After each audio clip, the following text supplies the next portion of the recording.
Before we go any further, I just want to say thank you guys for over 1,000 subs. I appreciate it. Naruto, the world within the spiral. Let's talk about this one-shot manga.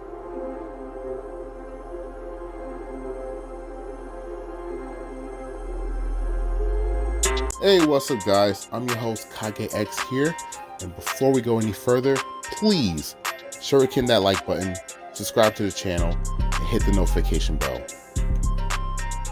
Okay guys, so we finally get the Minato one-shot, Naruto the World Within the Spiral. So this came out on July 18th, and I read it. Oh, and just to make a correction, in my previous video, if you guys want to check it out, click the link in the top right corner. I mentioned that this will be released on Viz Media, but I was actually wrong.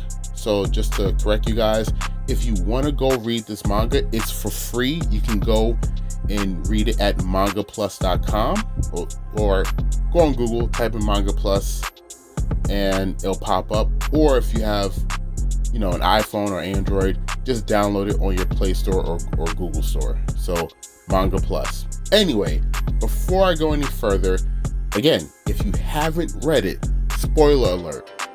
Spoiler alert. Spoiler alert. All right, let's get into it. So there's a couple of things that stood out to me in this one-shot manga that I actually want to address personally. So the first panel, we get to see two Jinchurikis. Now, we got the 4-tailed gorilla and then we got the 5-tailed horse. Okay, Kishimoto, I think something was retconned. Why do they have their Bijus in an avatar state? This looks very familiar to Naruto having that form. In the show, they've never showed that. They've always showed going into their beast mode or their Biju mode, where they have the red heavy chakra over their body, or they have bubbly chakra over them, just like 8 Tails, just like a Killer Bee or Naruto. But Naruto's the only one to be shown having like an avatar chakra mode of his Biju, and that was because he was the reincarnation of Ashura. So Kishimoto, I think he retconned this. I think he just wanted to do that, but whatever. I mentioned last time in my previous video, I wanted to see Minato kind of spying on the tailed beast, but I didn't remember all of the details of the history of Naruto.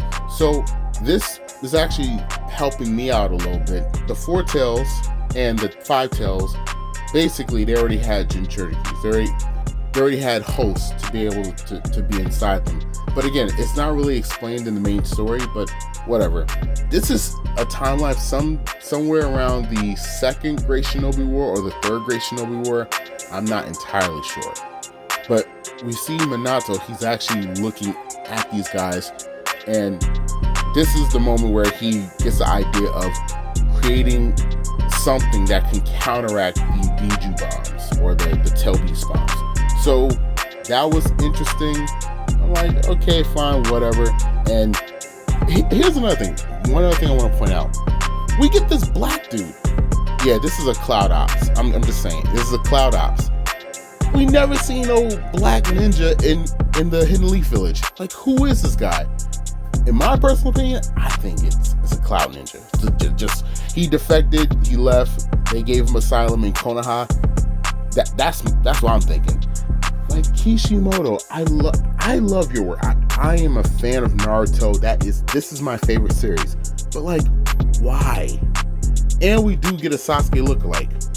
They dodged the bomb through the flying Raijin Jutsu, the flying Thunder God technique. So okay, cool. That's like a nice little thing. We get back to the village. We see a young Kakashi and Lee. Shout outs. We get a little cameo of them just walking behind, freaking Minato. Okay, cool. All right, something I didn't expect. I didn't expect to get a love story in this one shot. We get a lot of Kushina. And before I read this manga, I wasn't entirely sure what time period they was going to do with Minato's backstory. And we know that they met as kids, but I didn't know she was going to be so much a part of this, and we see how Kishimoto ties her into the story, but we get like a little love story. She has the full nine tails in her. She can't really control it. We get information about the Uzumakis within this one shot and the downfall of the Uzumakis. They're very powerful with sealing techniques. They're the ones that create it. In fact, within Konoha, she's within a boundary of the Uzumaki seal, that swirl that we see on Naruto's back. If she steps out of it, she loses control. Kurama, the nine-tailed fox. Honestly, they should have taught her how to control the nine-tailed fox. That's a major L. That's why you guys kind of got what happened. Like, it is what it is. And maybe, who knows, because she's a kunoichi, a female shinobi, maybe. And anyway, we get a little bit of Lady Mito in this, and I'm going to bring something up towards the end that I'm curious about, and Kishimoto doesn't really explain it. He doesn't really do love stories well, but I would say, you know what, let's just wait a minute. I'll give you my judgment on what I think about this. So, we do get a little bit of that. When I say love story, there's so much of her wanting to be around Minato. He's off. He's this cool guy. People like him. He's getting a name for himself. He's a very accomplished shinobi. I wasn't expecting to see Jiraiya. That was like in the first part. So it looked kind of like Kakashi's father, but okay, whatever. And there's this special Uzumaki building that Lady Mito shows Kushina. She actually has a flashback. So in a backstory of Minato, there's a flashback with Kushina in this, and basically there's this kanji sign. It says I think it says either Rasen or spiral, but basically it's a spiral, and that's the title of the chapter. It's a 3D spiral. It's not like the Uzumaki where it's flat. It actually has a 3D, it's a helix or something like that. So we see how Minato, he creates the Rasengan, and it's for her, his love for her, so he can develop a technique in this war to protect, and that connects with her, and she gets emotional. She almost kills him in the nine-tailed fox form because she leaves the village. It's just a mess. Luckily, Tsunade was in the village, and Minato didn't die. Here's the thing that I want to talk about towards the end of this video. Alright, I'm curious. Tsunade is the granddaughter of the first Hokage, and Lady Mito has some kind of marriage or lover relationship with Hashirama. My question is, who's Tsunade's mother? That never really gets explained. Like, what's going on here?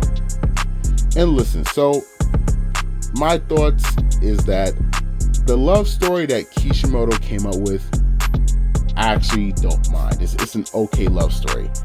And Minato, we find out he didn't really come up with the name for the Rasengan.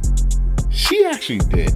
I give Kishimoto props for tying in Kushina and her Uzumaki heritage, the Rasen, tying it into Minato's technique that Naruto will later on use, will in fact use mostly throughout the story, and it just works out, and he does this nice little panel of them, and Minato's face is right next to the Hokage monument, so he's not the Hokage yet. So okay, so I guess this is around the second Great Ninja War or whatever. But those are my thoughts. What do you guys think of this one-shot manga? Did you like the love story? Did you expect it? Also, are you curious like me about the connection between Lady Mito and Hashirama, and then Tsunade being the granddaughter of Hashirama? Like, there's just some things that just, it just kind of irks me a little bit. Yeah, what do you guys think of this one shot? Let me know in the comment section below. And until next time, Kage X, Body Flicker, out.